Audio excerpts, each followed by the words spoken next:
Hey everybody, it's Troy. Just wanted to touch base with you real quick and give you an update on XeroLinux. It now has a new download and web page. If you look, it's got a great looking web page here. You can go down and get a lot of information about it, but it is XeroLinux.xyz. XeroLinux.xyz. I'll be sure to include that in the link below. I was just going to change it on my original video, but I figured I would go ahead and just put out a message, and then I'm going to attach the original video at the end of this, and you can watch it in its entirety. Just remember, the new website is XeroLinux.xyz. Here's the video.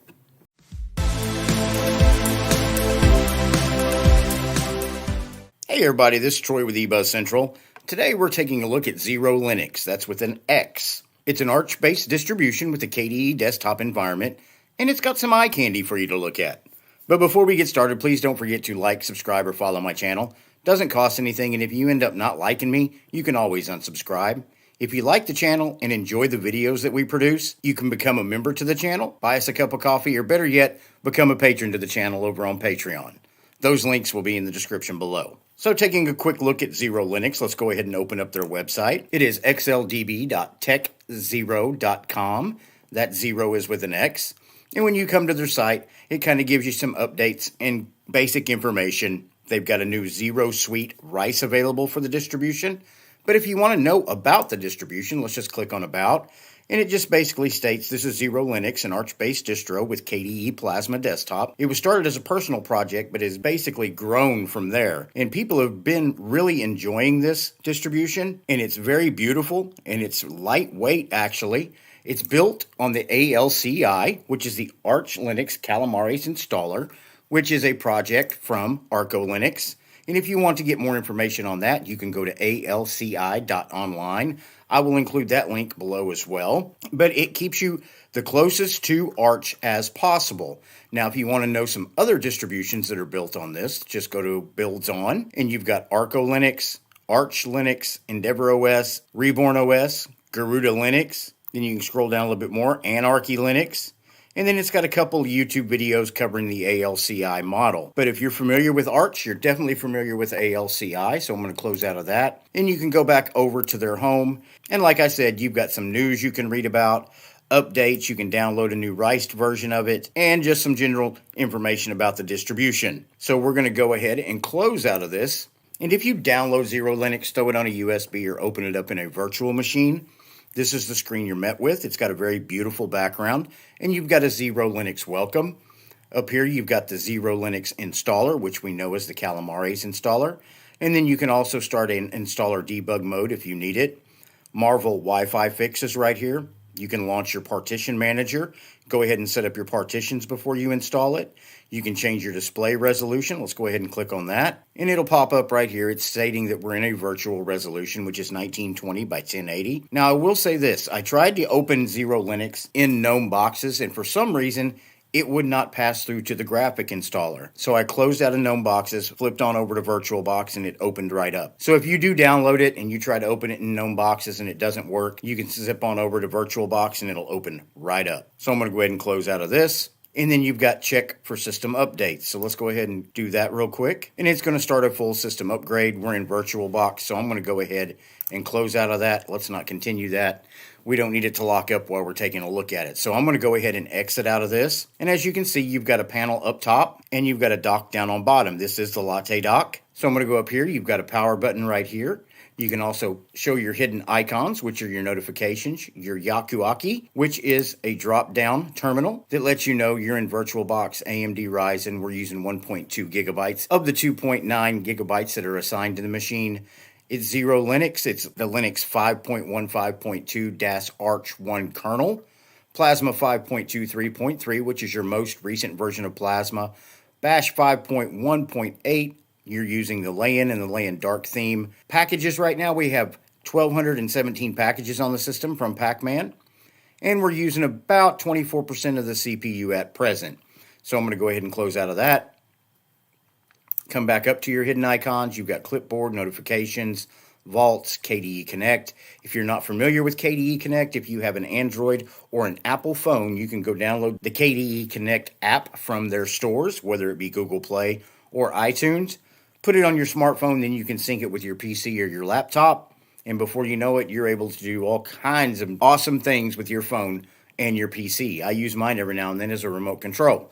So I'm going to go ahead and shut this. Internet, USB, battery power, PayMac tray to let you know about your updates. And then right here, you've got total CPU usage, shows you your network usage, and then of course your memory usage right here. You come over to the center, you've got weather. If you wanted to configure that, all you have to do is right click on it and you can go in here and configure it. You can change your station, appearance, units. If you want it to show in imperial, you can set that, or you could leave it on metric, and then debug, and then about. So let's go ahead and close out of that. Then you have date and time, Thursday, November 18th. And on the left side, you've got an application menu. You can click on that, and that's a drop down. But first, we're going to take a look at the desktop. Let's go ahead and do a right click, and you can configure your desktop wallpaper, open with Dolphin, icons, refresh desktop. Let's go ahead and check on desktop and wallpapers. And when it opens up, you get a few different wallpapers in here, and they all seem to be XeroLinux wallpapers. So you don't have just a plethora of wallpapers you're never going to use. I'm going to go ahead and just switch to change. And I do like the look of that, so I think I'm going to leave that up there. So let's go ahead and close out of that. And then you come down to the bottom, you've got your Latte dock. It's pretty snappy. Let's go ahead and check out Dolphin. You open up Dolphin, and I love the blur theme on this operating system. It has just a slight blur so you can see the wallpaper behind it. And if you notice up here, you do have a global menu up top. And you've got your usual suspects over here. Let's go ahead and make it just a hair bigger so we can see what's going on. I want to go ahead and get rid of some of these. Let's go ahead and hide the recent. Let's hide the remote. And then right click down here, and let's make our icons just a hair bigger. There we go. It's a little easier to see. So you got your usual suspects over here. You got your home folders right here. And this is a really good looking theme. I love the look of this. Dolphin is a lightweight, fast file manager that makes it easy to get things done and stays out of your way. So we're going to go ahead and close out of that. And as we saw at the beginning of the video, you do have Vivaldi as your browser. And once it's opened up, you do have DuckDuckGo as your primary search engine. You do have things over here you can set up on Vivaldi. It is not a completely open source browser. So if you're not a fan of Vivaldi, of course you can uninstall it and install something you like a Firefox or a Chromium, but that's your Vivaldi browser. Then we come back down to the bottom. You've got Cavantum Manager, and then you have Console. Let's go ahead and open that up. Now this is separate from your drop down that we were looking at a while ago. It gives you the same info right here. What we're going to do real quick is see if they have HTOP installed. And they do not. Let's see if they have top. And they do seem to have top installed. At present, we have 3 gigabytes of memory assigned to this machine. We're using 1.1 gigabytes at rest, which I would say is mid-range on resource usage. But you also have to understand we're in a virtual box, so some of this operating system is running in RAM and definitely is going to be a lot lighter once you install it. Now, if you look up top, you have a global menu for console, so you can do everything you need to do up there. So I'm going to go ahead and close out of that. Now, what I do want to check is, did Vivaldi have a global menu? Because I know Firefox does not work well with global menus. And Vivaldi doesn't have a global, let's go minimized. So no, the menu is embedded into Vivaldi. And then if you maximize it, the top panel does automatically disappear and gets out of your way, as does the dock below. So I like that. So let's go ahead and close out of that. You've got system settings. We'll look at that last. You've got disks. Let's go ahead and check that out. And it kind of goes along with the theme. It doesn't have the blur that you get on Dolphin. I don't know why. Maybe it just doesn't carry over to the disks application, but it still looks good. It's a dark theme.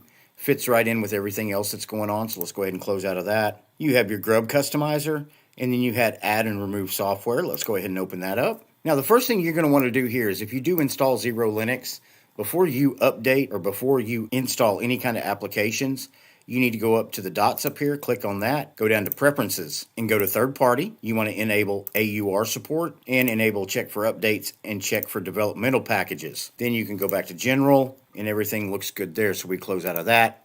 That way you'll have the AUR, which is the Arch User Repository, and applications and software that you can't find in the official repositories, you can find in there and not miss a beat. And then, of course, if you wanted to search for something specific, you could come over here. Let's say we wanted to search the AUR for something like MailSpring. There's MailSpring right there. You could just come over here, click Download. It'll pop up a window telling you what dependencies you need to run it, and you would install those as well, and then you would have the application installed on your system. So I'm going to go ahead and close out of that. Come back down to the bottom, and you also have Thunar File Manager. Let's check it out. So if you don't like Dolphin and you want something just a little lighter and maybe for some people easier to get around, you have Thunar, and you have your usual suspects over here, and then of course your home folder over here. Now this one is really lightweight, but it's a powerful file manager that lets you get work done. So you've got that option as well. Plus, if you look up top, it has a global menu as well. So let's go ahead and close out of that. Now we'll go up to the app menu. Let's open it up.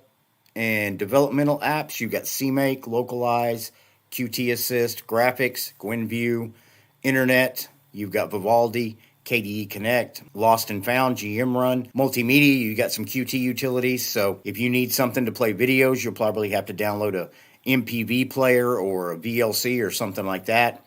Office, it's got Localize, does not have an Office suite, so you need to go download something like a LibreOffice or a OnlyOffice. Settings, you got add and remove software we've seen, Cavantum, YAD setting. Down to system, BleachBit, bulk rename, GRSync, Info Center, KSysGuard, KSystem Log, System Monitor, System D Manager, and let's go back to utilities, bulk rename, KFind, Calculator, Kate, software token, Spectacle for your screenshots, help, power session, log on, log out, shut down. Let's go ahead and check out settings now. Here's your settings menu. At present, we're running a dark theme. I'm going to leave that alone.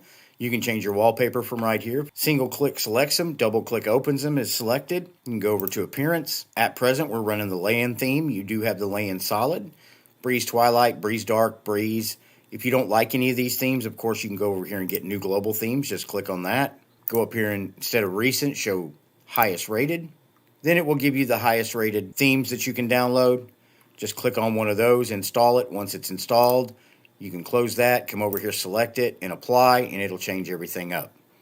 You can do that with application style, plasma, colors, windows, fonts. I'm going to go ahead and adjust the font size up a little bit. Let's go ahead and take that to number 12. And as you can see, it changed the size of the fonts across the operating system. So let's go back to appearance. And like with all the other KDE distros I've looked at, I've always explained that there are literally thousands of ways that you can customize KDE. So it just takes you making the decision to switch and just getting in there and actually taking the time to customize it and make it look exactly the way you want it to look. So I'm going to go ahead and close out of that. That right there is a quick look at XeroLinux. What do you think? Is it something you might download, throw in a USB, put in a virtual machine and take it for a test drive? Let me know in the comments below. I will tell you this, it's probably one of the best looking KDE distributions out there. I used to think Garuda had the market cornered on good looks, but this is definitely up there with it. So I suggest you run on over, download it, throw it on a USB, and give it a test drive. I promise you, you won't be disappointed. Do me a favor before you leave today. Please like, subscribe, or follow my channel. Doesn't cost anything, and if you end up not liking me, you can always unsubscribe. If you like the channel and enjoy the videos that we produce, you can support us by becoming a member right here on eBuzz Central, buying us a cup of coffee, or better yet, becoming a patron to the channel over on Patreon. Those links will be in the description below. Thank you for watching the video, and I will see you in the next video.